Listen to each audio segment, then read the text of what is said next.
Haryana BJP में बड़ा बदलाव, 22 जिलों में 27 जिलाध्यक्ष नियुक्त। हरियाणा भाजपा ने संगठन मजबूत करने के लिए 22 जिलों में 27 जिलाध्यक्ष नियुक्त किए। पंचकूला में अजय मित्तल, अम्बाला में मनदीप राणा, यमुनानगर में राजेश सप्रा, कुरुक्षेत्र में सरदार तेजेंद्र गोल्डी, कैथल में ज्योति सैनी, करनाल में प्रवीण लाठर, पानीपत में दुष्यंत भट्ट, सोनीपत में अशोक भारद्वाज और गोहाना में विजेंद्र मलिक को जिम्मेदारी सौंपी गयी। पार्टी ने पहली बार 5 अतिरिक्त जिलाध्यक्ष बनाए, जिससे संगठन को मजबूती मिलेगी। पीएम मोदी का बड़ा बयान, संयुक्त राष्ट्र हो रहा अप्रासंगिक, कांग्रेस ने साधा निशाना। अमेरिकी पॉडकास्टर लेक्स फ्रीडमैन को दिए इंटरव्यू में प्रधानमंत्री नरेंद्र मोदी ने आरएसएस, हिंदू राष्ट्र, गुजरात दंगे और निजी जीवन से जुड़े सवालों पर खुलकर बात की। उन्होंने वैश्विक संगठनों को अप्रासंगिक बताते हुए कहा कि ये अपनी जिम्मेदारियां नहीं निभा पा रहे। मिडिल ईस्ट संकट पर भी उनकी चिंता जाहिर की। इस बयान पर कांग्रेस भड़की जयराम रमेश ने कहा कि मोदी डोनाल्ड ट्रंप को खुश करने के लिए उनकी भाषा बोल रहे हैं। जम्मू कश्मीर के कुपवाड़ा में सेना का बड़ा ऑपरेशन, एक आतंकी ढेर किया ऑपरेशन जारी। जम्मू कश्मीर के कुपवाड़ा में सुरक्षा बलों और आतंकियों के बीच मुठभेड़ जारी है। सेना, जम्मू कश्मीर पुलिस और विशेष अभियान समूह की संयुक्त कार्रवाई में अब तक एक आतंकी मारा गया है। खुफिया जानकारी के आधार पर शुरू हुए इस ऑपरेशन में 2 से 3 आतंकियों के छिपे होने की आशंका है। मुठभेड़ में एक पुलिसकर्मी घायल हुआ है। इलाके को सील कर अतिरिक्त बल तैनात कर दिया गया है। वहीं आम नागरिकों से दूर रहने की अपील की गई है।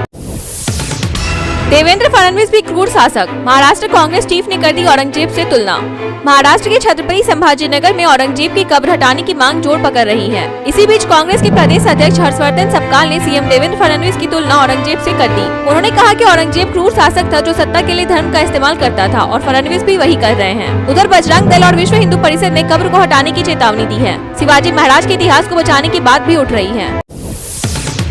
औरंगजेब की कब्र पर विवाद गहराया, अलर्ट जारी, भारी सुरक्षा तैनात। समाजवादी पार्टी के नेता अबू आजमी की औरंगजेब की तारीफ के बाद विवाद बढ़ता जा रहा है। महाराष्ट्र के छत्रपति संभाजीनगर में स्थित औरंगजेब के मकबरे को लेकर दक्षिणपंथी संगठनों की धमकियों के बाद सुरक्षा कड़ी कर दी गई है। पुलिस ने इलाके में अलर्ट जारी कर मकबरे के बाहर भारी बल तैनात किया है। कई नेता इसे हटाने की मांग कर रहे हैं, जिससे कानून व्यवस्था बिगड़ने का खतरा है। प्रशासन किसी भी स्थिति से निपटने के लिए तैयार है।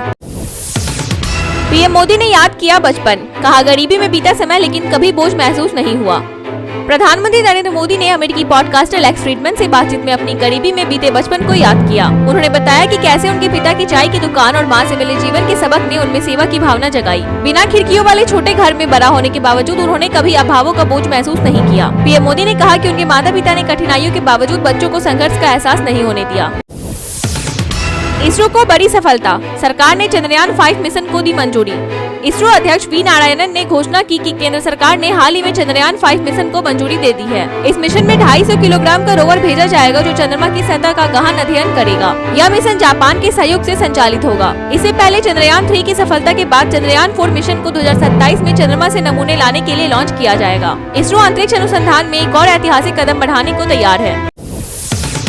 पीएम मोदी बोले, कभी अकेलापन महसूस नहीं किया, भगवान हमेशा साथ रहते हैं। प्रधानमंत्री नरेंद्र मोदी ने अमेरिकी पॉडकास्टर लेक्स फ्रीडमैन से बातचीत में कहा कि उन्हें कभी अकेलापन महसूस नहीं हुआ क्योंकि भगवान हमेशा उनके साथ रहते हैं। उन्होंने स्वामी विवेकानंद और महात्मा गांधी के प्रभाव पर चर्चा की और रामकृष्ण परमहंस आश्रम में बिताए समय को याद किया। पीएम मोदी ने 1+1 सिद्धांत समझाते हुए कहा, एक मोदी है और दूसरा ईश्वर है। मैं वास्तव में कभी अकेला नहीं होता। बसपा को कमजोर करने आए हैं, चंद्रशेखर और स्वामी प्रसाद पर खूब बरसी मायावती। बसपा सुप्रीमो मायावती ने चंद्रशेखर आजाद और स्वामी प्रसाद मौर्य पर निशाना साधते हुए कहा कि बसपा को कमजोर करने के लिए छोटे दल बनाए जा रहे हैं। उन्होंने सत्ता और विपक्षी दलों पर बसपा के खिलाफ साजिश करने का आरोप लगाया। मायावती ने कहा कि बाबा साहब आम्बेडकर और कांसीराम ने भी ऐसी साजिशों का सामना किया था। इस बीच अशोक सिद्धार्थ और आकाश आनंद द्वारा नई पार्टी बनाने की अटकलें भी तेज है। रामनवमी पर अयोध्या में 9 दिवसीय उत्सव, 12 बजे होगा सूर्य तिलक।